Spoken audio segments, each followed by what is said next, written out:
નમસ્કાર દર્શક મિત્રો, હું સોનલ ત્રિવેદી. સંપૂર્ણ ન્યૂઝમાં આપનું સ્વાગત છે. જોઈએ આજના મુખ્ય સમાચાર. વૈદ્યકીય સહાય ન મળતા પાલનપુરની સિવિલ પાલિકાનો કર ભરવામાં કરી રહી છે પાછીપાની. બાકી વેરો 20 લાખે પહોંચતા સિવિલનું નામ લીધા બાકીદારોના લિસ્ટમાં પહોંચ્યું. દાંતીવાડાની શાળા ખંડેર બનતા બાળકો ખુલ્લામાં કરે છે શિક્ષણ કાર્ય. જર્જરિત ઓરડાઓ કોઈ અણધારી આફત સર્જે તે પહેલા તંત્ર જાગે. પાલનપુરની જીડી મોદી કોલેજમાં પ્રોફેસરોની ઘટનાએ વિદ્યાર્થીઓએ કર્યો હંગામો. A1 ગ્રેડ કોલેજમાં પ્રાથમિક સુવિધાઓના અભાવ હોવાના વિદ્યાર્થીઓએ કર્યા આક્ષેપ. બનાસકાંઠાના અસાસણ ગામે શાંતિના દૂત કબૂતરોનું અનોખું ઘર. ગામનો એક ઠાકોર પરિવાર 3500 જોડી કબૂતરોનું કરે છે જીવનના જેમ જતન. સંપૂર્ણ ન્યૂઝ આપણી આંગળીના ટેરવે. ઇન્ટરનેટ ઉપર સંપૂર્ણ ન્યૂઝ જોવા લોગિન કરો www.youtube.com/સંપૂર્ણ જોઈએ સમાચારો વિગતવાર. પાલનપુર નગરપાલિકાએ આર્થિક સદ્ધરતા માટે કરવેરાની વસૂલાત કરવા ઇજારો આપવાની પ્રક્રિયા હાથ ધરી છે. કેમ કે શહેરની સરકારી મિલકતોનો કરવેરો 1 કરોડ ઉપરાંતનો બાકી હોય. આ વેરો વસૂલ કરવા પાલિકાએ કડક હાથે કામ હાથ ધર્યું છે.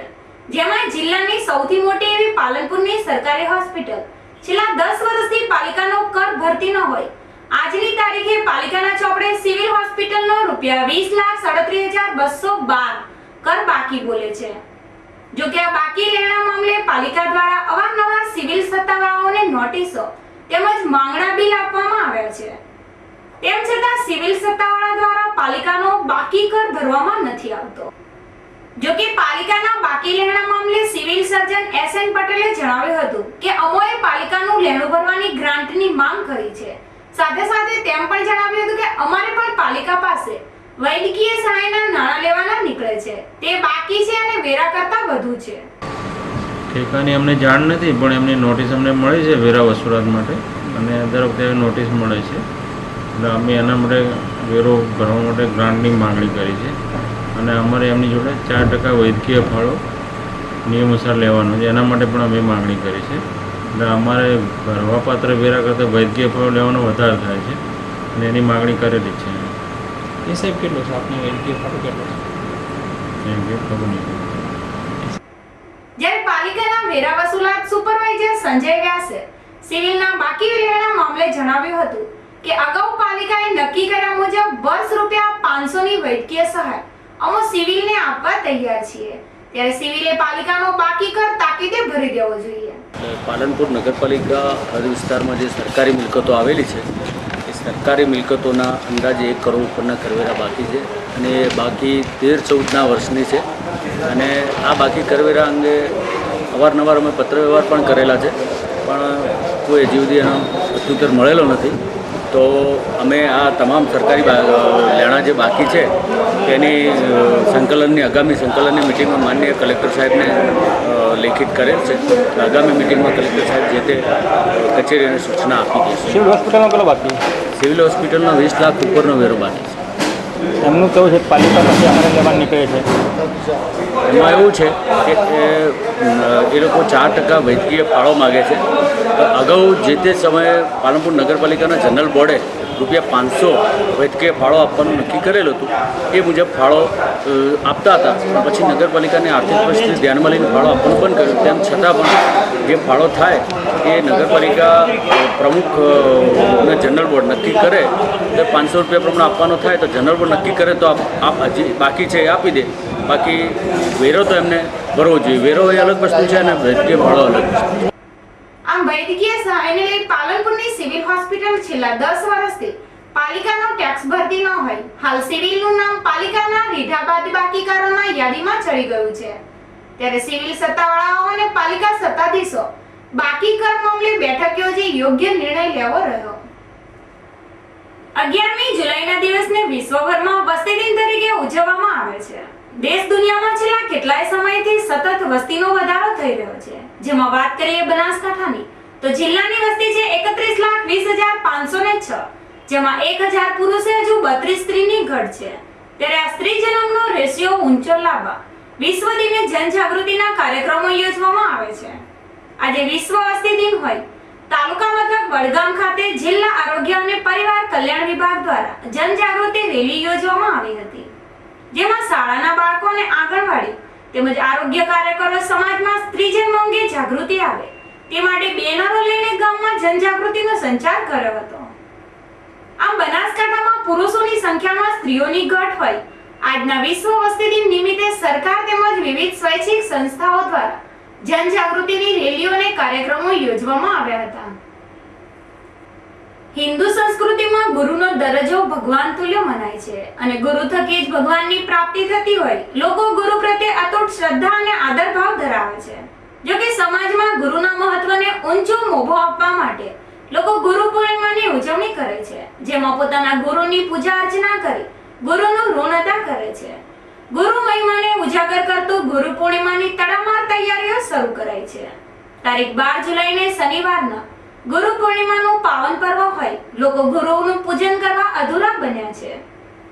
ગુરુ પૂર્ણિમાની પાલનપુરમાં ધામધૂમપૂર્વક ઉજવણી થનાર છે, જેમાં રામલીલા મેદાન નજીક આવેલા શ્રી વિજય હનુમાન આશ્રમ ખાતે પૂજ્ય 1008 મહામંડલેશ્વર શ્રી શ્રી કલ્યાણંદજી બાપુના સાનિધ્યમાં ગુરુ પૂજન સહિત હોમ હવનના ધાર્મિક કાર્યક્રમો યોજાશે. તેમજ શહેરના વિવિધ ધાર્મિક સ્થળો પર ગુરુ પૂજનના ધાર્મિક કાર્યક્રમો યોજાશે, જેમાં શિષ્ય આદરભાવપૂર્વક ભગવાન તુલ્ય ગુરુઓનું પૂજન કરી ધન્યતા પામશે. શિક્ષણ ક્ષેત્રે પછાતપણાનું કલમ ધરાવતા બનાસકાંઠામાં આજે પણ કેટલીક શાળાઓમાં શિક્ષકોની ઘટના કારણે વિદ્યાર્થીઓનું ભાવિ અંધકારમાં ધકેલાઈ રહ્યું છે. ત્યારે બાળકોના ઉજ્જવળ ભવિષ્યની ચિંતા કરતા વાલીઓને તંત્રની આળસ દૂર કરવા આંદોલનનો માર્ગ અપનાવવો પડે છે.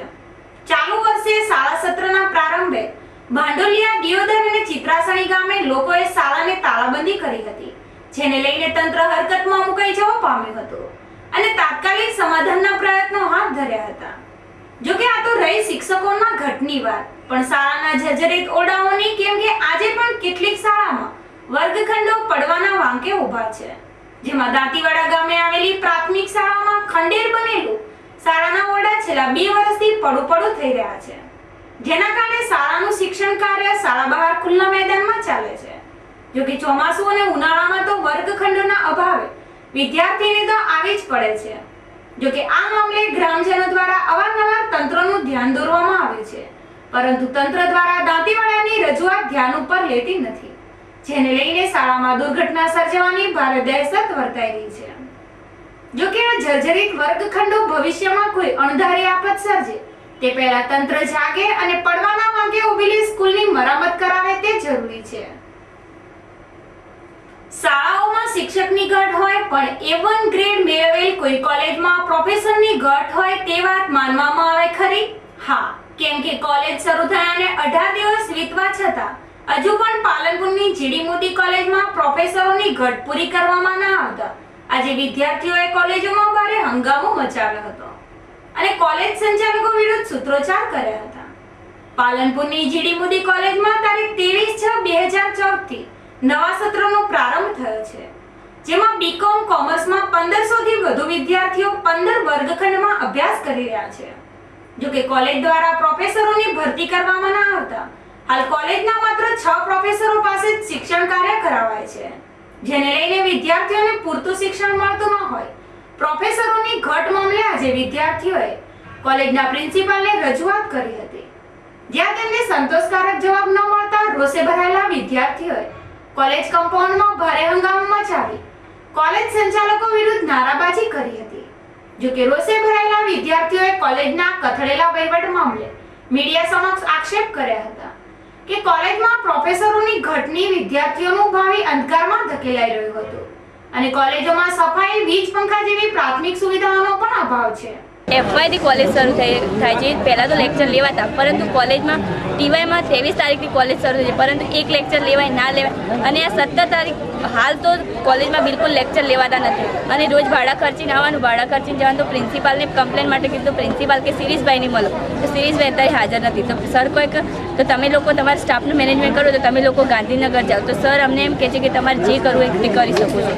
તો પછી અમારી કારકિર્દીનું શું કરવાનું, અમારે શું કરવાનું? રોજ આવી રીતે ઘરે જવાનું. પ્રિન્સિપલ આ રીતના કરી ડિમાન્ડ એ છે કે અમારે જલ્દીમાં જલ્દી અમે બીકોમમાં હાલ છીએ 23 તારીખે સ્કૂલ કોલેજો ચાલુ થઈ છે છતાં અમારી 18 તારીખ સુધી સાહેબ કે કોઈ પ્રોફેસર આવવાના નથી 15 ક્લાસ અને 1500 વિદ્યાર્થીઓ ઉપર છે છતાં એક ઓનલી ફોર 7 પરમાનન્ટ પ્રોફેસરો છે અને એમાંથી 5 હાજર હોય છે તો બીજા 10 ક્લાસ ખાલીઓ પડ્યા હોય છે અમારા કમ્બાઇન્ડ ક્લાસ હોય તો 90 કિલોમીટર સુધી આવે પણ ક્લાસમાં કોઈ હાજર હોતું નથી સાહેબો આવતા નથી અને આ ઘરમે કઈ ફેકલ્ટીનો પ્રોબ્લેમ છે આ બીકોમની ઓનલી ફોર બીકોમ ફેકલ્ટીનો પ્રોબ્લેમ છે બીજા 3 વર્ષ હા તે 3 વર્ષ હાલના 3 વર્ષ ચાલુ છે અને હાલ થોડા 4 મહિના પહેલાં જ આ કોલેજને A ગ્રેડ મળ્યો છે અને 4 મહિના પછી આવું પ્રોબ્લેમ થાય છે અને અંદર 200 વિદ્યાર્થીઓ હોય ને પંખા 1-2 ચાલુ હોય છે બીજા ટ્યુબલાઇટ બંધ કેટલી આપો છો તમે એક સેમિસ્ટર અમે એક સેમિસ્ટરની અમારે 1100 રૂપિયા હોય છે તેના 5 કિલોમીટર દૂર મારું ગામ છે ત્યાંથી 2 કલાકની 4 કલાકની મારી મુસાફરી હોય છે અહીં આવીને 45 મિનિટનો ખાલી લેક્ચર જ લેવાય છે જ્યારે એવી પરિસ્થિતિ ત્યારે મેં પ્રિન્સિપાલને રજૂઆત કરી કે સાહેબ લેક્ચર લેવામાં નથી આવતા તો પ્રિન્સિપાલે મને કીધું કે 18 તારીખ સુધી કશું થઈ શકે તેમ નથી તારે જે કરવું હોય કરી શકે તારે જ્યાં આગળ રજૂઆત કરવી હોય કરી શકે ત્યાર પછી મેં શિરીષ કુમાર મોદીને લેટર લખ્યો છે કાલે જ લેટર લખ્યો છે ખબર નથી પહોંચ્યો કે નહીં પહોંચ્યો પછી આ રૂમની અંદર કોઈની અંદર પંખા નથી છે પણ જાણે કે 15મી સદીના ચાલતા હોય ને એવી રીતે ચાલી રહ્યા છે બેન્ચીસો કબૂતરોના વઘારના કારણે ખરડાઈ ગઈ છે એક પણ બેન્ચીસો સારી નથી પ્રિન્સિપાલને 1000 વખત રજૂઆત કરી છે છતાં પણ સાંભળતા નથી અને 2-3 મહિના પહેલા જે ગ્રેડ મળ્યો છે સીને લાયક પણ નથી હું આ કોલેજને ગણતો જોકે વિદ્યાર્થીઓના આક્ષેપો બાબતે કોલેજના પ્રિન્સિપાલ ડબગરે પ્રતિક્રિયા આપતા જણાવ્યું હતું કે હાલ વિદ્યાર્થીઓનો પ્રવેશ ચાલતો હોય પ્રોફેસરોની ભરતી નથી કરાઈ અને 18મી તારીખ પ્રોફેસરોની ભરતી રાખેલ છે જે બાદ પ્રોફેસરોની ઘટ પૂરી થશે અને પંખા બંધ જેવી બાબતોના આક્ષેપો ન નકાર્યા હતા એસટીએ સાયન્સ કોમર્સ કોલેજમાં આજે કેટલાક વિદ્યાર્થીઓ રજૂઆત લઈને મારી પાસે આવેલા હતા પર્ટિક્યુલર કોમર્સની વાત કરીએ તો કોમર્સમાં આપણે ત્યાં અત્યારે 15 ડિવિઝન છે 15 ડિવિઝનની સામે 7 અધ્યાપકો કાર્યરત છે અને બીજા 4 એડોપ ધોરણે અધ્યાપકોની આપણે નિમણૂક કરેલી છે ટોટલ 11 અધ્યાપકો અત્યારે કાર્યરત છે 15 ડિવિઝનની સામે જે ડિવિઝન ખાલી રહેતા હોય તો 2 ડિવિઝન ભેગા કરીને આપણે તમામ ડિવિઝનમાં ક્લાસ લેવાય પ્રમાણેની સંપૂર્ણ વ્યવસ્થા આપણે કરેલી છે આમ છતાં તમામ ડિવિઝનમાં અલગ રીતે સંપૂર્ણ વ્યવસ્થા થઈ શકે એટલા માટે આપણે 18મી અને 19મી તારીખના રોજ ઇન્ટરવ્યૂ ગોઠવેલા છે અને ઇન્ટરવ્યૂમાં અધ્યાપકની ભરતી થયેથી તમામ ક્લાસમાં છે એ અધ્યાપકની વ્યવસ્થા કરવામાં આવશે સંખ્યા કેટલી છે આપણે અને આદર્શ શિક્ષણ વિભાગનો નિયમ કેટલા આદર્શ શિક્ષણ વિભાગના નિયમ મુજબ વિદ્યાર્થીના ડિવિઝન પ્રમાણે અધ્યાપક જે છે એ અધ્યાપકની ભરતી કરવાની હોય છે પણ છેલ્લા 4-5 વર્ષથી સરકારશ્રી જે છે એ અધ્યાપકોની ભરતી ન આમ પાલનપુરની જીડી મોદી કોલેજ ગત વર્ષે A ગ્રેડ મેળવ્યો હતો પરંતુ હાલ જોઈએ તો કોલેજના વર્ગખંડોમાં પંખા નથી બેન્ચીસો ઉપર ગંદકી જેવી બાબતો ઉડીને આંખે વળગે છે ત્યારે કોલેજ સત્તાવાળાઓએ કોલેજમાં પ્રાથમિક સુવિધાઓની સાથે વિદ્યાર્થીઓના ઉજ્જવળ ભવિષ્ય માટે તાત્કાલિક પ્રોફેસરોની ઘટ પૂરવાની જરૂર છે કાંકરેજ તાલુકામાં કુવારવા ગામે અસરગ્રસ્ત ખેડૂતોને વળતર ચૂકવવામાં અખાડા કરાતા ઉશ્કેરાયેલા ખેડૂતોએ સિહોરી મામલતદારને આવેદનપત્ર પાઠવી સહાયથી વંચિત ખેડૂતોને સત્વરે સહાય ચૂકવવાની માંગ કરી હતી 2013ના વર્ષમાં વાવાઝોડા અને વરસાદના કારણે ખેતી પાકોને વ્યાપક નુકસાન થયું હતું તેથી સરકારના મહેસૂલ વિભાગે ઠરાવ ક્રમાંક CLS 10-212-2 ક સ 3 થી 50% કે તેથી વધુ જોગવાઈ કરી હતી પરંતુ કુંવારવા ગામે તાત્કાલિક તલાટી અને ગ્રામસેવકે મનસ્વી રીતે સર્વે કરેલ તેથી ગામના 323 ખેડૂત ખાતેદાર પૈકી માત્ર 103 ખેડૂતોને જ વળતર મળે જ્યારે મોટાભાગના ખેડૂતો વળતરથી વંચિત રહી ગયા હતા તેથી આ ખેડૂતો ગત રોજ સિહોરી દોડી આવ્યા હતા અને મામલતદારને આવેદનપત્ર પાઠવી સર્વેમાં કરાયેલ ગેરરીતિઓના કારણે જરૂરિયાતમંદ ખેડૂતો સહાયથી વંચિત રહી ગયા છે જેથી ઊંડી તપાસ કરીને સત્વરે સહાય ચૂકવવાની માંગ કરી સત્વરે અન્યથા ગાંધી ચિંધ્યા માર્ગે આંદોલન છેડવાની પણ ચીમકી ઉચ્ચારી હતી બનાસકાંઠા જિલ્લાના ખેતીવાડી વિભાગ દ્વારા વરસાદ ખેંચાવાના કારણે જિલ્લાના ધરતીપુત્રોને ઘાસચારાના પાકની વાવણી કરવાની અપીલ કરવામાં આવી છે ચાલુ વર્ષે ચોમાસું ખેંચાતા બનાસકાંઠા જિલ્લામાં અછતની પરિસ્થિતિ ઊભી થવાનો સંભવ છે જેને લઈને બનાસકાંઠાના અંદાજિત 15 લાખ જેટલા અબોલ પશુધન માટે ઘાસચારાની અછતના એંધાણ વર્તાઈ ગયા છે ત્યારે અછતના સમયે અબોલ પશુધનને ઉગાડી શકાય તે માટે પિયતની સુવિધા ધરાવતા જિલ્લાના ખેડૂતોને જિલ્લાના પશુઓને ઘાસચારો પૂરો પાડી શકાય તે માટે વધુમાં વધુ ઘાસચારાનું વાવેતર કરવા ખેતીવાડી અધિકારી દ્વારા અનુરોધ કરાયો છે, જેમાં રજકા બાજરી, મકાઈ, આફ્રિકન ટોલ, બાજરી, જુવાર જેવા ઘાસનું વાવેતર કરવામાં આવે, જેનાથી અછતના સમયે જિલ્લાના પશુઓને પૂરતો ઘાસચારો મળી રહે. આમ આફતને અવસરમાં બદલવાના સમયે પિયત ધરાવતા ખેડૂતોએ પશુની વહારે આવા ઘાસચારાનું વાવેતર કરવાની જરૂર છે. બનાસકાંઠાના અસાસણ ગામમાં કબૂતરોનું અનોખું ઘર આવેલું છે. અસાસણ ગામના ઠાકોર પરિવારને કબૂતર પ્રત્યે પ્રેમ હોવાથી તેમને કબૂતરો માટે અનોખું ઘર બનાવ્યું છે, જેમાં 3500 થી વધુ કબૂતરો રહે છે. આ અસાસણ ગામના ઠાકોર પરિવારને અનોખો કબૂતર પ્રેમ હોવાની પ્રતીતિ થાય છે. ઉલ્લેખનીય છે કે આ ગામમાં કબૂતરોનો અનોખો મેળો જામ્યો છે, જ્યાં એક કે બે નહીં પરંતુ અધધધ 3500 થી પણ વધુ કબૂતરોની જોડી જોવા મળે છે. આ ગામના ઠાકોર પરિવારના કરશનભાઈ ઠાકોરને કબૂતર પાળવાનો અનોખો શોખ હોવાથી તેમણે 4 વર્ષ પહેલા એક સફેદ કબૂતરની જોડી લાવીને તેમની ચાકરી કરતા ધીરે ધીરે તેમની જોડે કબૂતરો વધતા ગયા.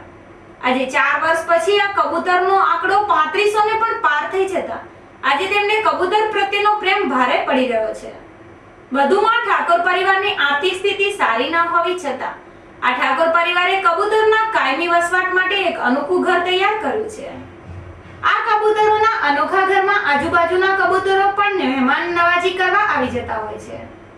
કબૂતરના પાલનહાર ભગત કબૂતરોનું ઘર છોડીને ક્યાંય નથી જતા. તેમને તો માત્ર એક જ ડર સતાવ્યા કરે છે કે જો કબૂતરોના આ ઘરમાં બિલાડી કે કૂતરું ઘૂસી ગયું તો કબૂતરોનું શું થશે. ભગત તેમનો કામ ધંધો છોડી પૂરો દિવસ કબૂતરોની રખેવાળી જ કર્યા કરે છે. નોંધનીય છે કે એકવાર ઠાકોર પરિવારની હાલત કફોડી બનતા તેમણે તમામ કબૂતરોને ડીસાના પક્ષી ઉછેર કેન્દ્ર મોકલી દીધેલ, છતાં આ કબૂતરો ત્યાંથી પાછા ઠાકોર પરિવાર પાસેને આવીને રહેવા લાગ્યા હતા. આ કબૂતરોને એક દિવસમાં 5 મણ ચણની જરૂર પડે છે. ખાતી લાયા તમે ધીમે ધીમે વધતા જ્યાં મેં ઘર બનાવ્યું છે. ઘર બનાવીને ઘર હવે નાનું પડે છે, પછી બહુ બોળા થઈ ગયા છે. હાલ કેટલી કબૂતરની સંખ્યા છે અને એમને રોજનું કેટલું ચણ જોઈતું હશે? 20 થી 25 કિલો જોવે. 30 લીટર પાણી જોવે છે કાયમનું. 30 લીટર રોજનું 30 લીટર પાણી જોવે તો એના દાણા કેટલા જોતા હશે? એવા દાણા ખૂબ જોવે છે. એટલે બિલાડી અને કૂતરાઓ રાતે હેરાન ના કર્યા કબૂતરોને માટે તમે શું કરો છો? એના માટે ઘર બનાવ્યો છે. પછી સ્વાતી કરા દાડાની દાડા બેસી રહ્યા કૂતરાની વર રાખીને રાતે આડું કરી દેવાનું. આજથી 14 વર્ષ પહેલાં અહીંયા 2 કબૂતર લાવવામાં આવ્યા હતા. તેનામાંથી 10 થયા, 10ના 20 થયા અને અઢળક કબૂતર અત્યારે લગભગ 3000 જેટલા 3000થી પણ વધારે કબૂતરો અહીંયા છે, જેનો અમે ચણ રોજનો 10 કિલોથી વધારે પણ અહીંયા ચણ જોવે છે એના માટે. અને એના અમારા દાદાજી છે તેની સાર સંભાળ રાખે છે અને તેઓ કોઈ પણ બહારગામ જવા માટે તેઓ પોતે અહીંયા કોઈ પણ જાય તો પોતે અહીંયા રહીને આ કબૂતરોની સાર સંભાળ કરે છે. અને આવી રીતે લગભગ 14 વર્ષથી તેઓ સતત કબૂતરો માટે જ પોતાનું જીવનનું યોગદાન હજી આપી રહ્યા છે અને હજી સુધી આપશે એવી અમને સૌને. એટલે આ ચણ જ્યારે બહારથી ના મળે ત્યારે તમે ચણ કઈ રીતે પૂરું પાડો છો કબૂતરોને? ચણ જ્યારે બહારથી ના મળે ત્યારે અમારે જે ઘરનું ખાવાનું અમારે રાખીને પણ એ કબૂતરોનું ભરણ પોષણ. ઠાકોર પરિવારના તમામ સભ્યો રાત દિવસ કાળી મજૂરી કરીને કબૂતરો માટે ચણ એકઠું કરે છે. ક્યારેક લાખની ગંજ બજાર તો ક્યારેક આજુબાજુના કબૂતર પ્રેમીઓ પણ કબૂતરો માટે ચણની વ્યવસ્થા કરતા હોય છે. સાંજ પડે ને અસાસણ ગામના બાળકો કબૂતરને રમાડવા માટે ભગતના ખેતરમાં પહોંચી જાય છે. સવારે કબૂતરને રમાડવા માટે ગામ લોકોનો મેળો લાગે છે, જ્યારે સાંજે કબૂતરોને રમાડવા માટે સ્કૂલના બાળકોનો મેળો લાગે છે. અસાસણ ગામના બાળકો કબૂતર સાથે રમવા માટે પૂરો દિવસ શાળા છૂટવાની રાહ જોયા કરે છે. શાળા છૂટ્યા બાદ બાળકો પોતાના ઘરેથી મુઠ્ઠીભરી ચણ કબૂતરો માટે લઈ આવી મોડી રાત સુધી કબૂતર જોડે રમ્યા કરે છે. બનાસકાંઠાના અસાસણ ગામના ઠાકોર પરિવારને રહેવા માટે સારું ઘર ન હોવા છતાં અને તેમની આર્થિક પરિસ્થિતિ પણ નાજુક હોતા તેઓ 3500 થી પણ વધુ કબૂતરોનું પાલન પોષણ કરે છે. પક્ષીઓના સંરક્ષણ બહાને કરોડો રૂપિયાનો ધુમાડો ઉડાડતા રાજ્ય સરકાર કે સામાજિક સંસ્થાઓના કોઈ પણ અધિકારીઓએ આજ દિન સુધી આ કબૂતર પ્રેમી ઠાકોર પરિવારની મુલાકાત જ નથી લીધી હવે જોવાનું એ રહ્યું કે અસહાય મોંઘવારી અને કફોડી બનતી ઠાકોર પરિવારની પરિસ્થિતિ વચ્ચે કેટલા દિવસ સુધી આ 3500 જેટલા કબૂતરોનું ઘર ટકી રહે છે. ફરી એક નજર આજના મુખ્ય સમાચાર ઉપર. વૈદ્યકીય સહાય ન મળતા પાલનપુરની સિવિલ પાલિકાનો કર ભરવામાં કરી રહી છે પાછીપાની. બાકી વેરો 20 લાખે પહોંચતા સિવિલનું નામ રીઢા બાકીદારોના લિસ્ટમાં પહોંચ્યું. દાંતીવાડાની શાળા ખંડેર બનતા બાળકો ખુલ્લામાં કરે છે શિક્ષણ કાર્ય. જર્જરિત ઓરડાઓ કોઈ અણધારી આફત સર્જે તે પહેલા તંત્ર જાગે. પાલનપુરની જીડી મોદી કોલેજમાં પ્રોફેસરોની ઘટનાએ વિદ્યાર્થીઓએ કર્યો હંગામો. A1 ગ્રેડ કોલેજમાં પ્રાથમિક સુવિધાઓના અભાવ હોવાના વિદ્યાર્થીઓએ કર્યા આક્ષેપ. બનાસકાંઠાના અસાસણ ગામે શાંતિના દૂત કબૂતરોનું અનોખું ઘર. ગામનો એક ઠાકોર પરિવાર 3500 જોડી કબૂતરોનું કરે છે જીવનના જેમ જતન. આ હતા અત્યાર સુધીના સમાચાર. વધુ સમાચાર સાથે ફરી મળીશું. નમસ્કાર.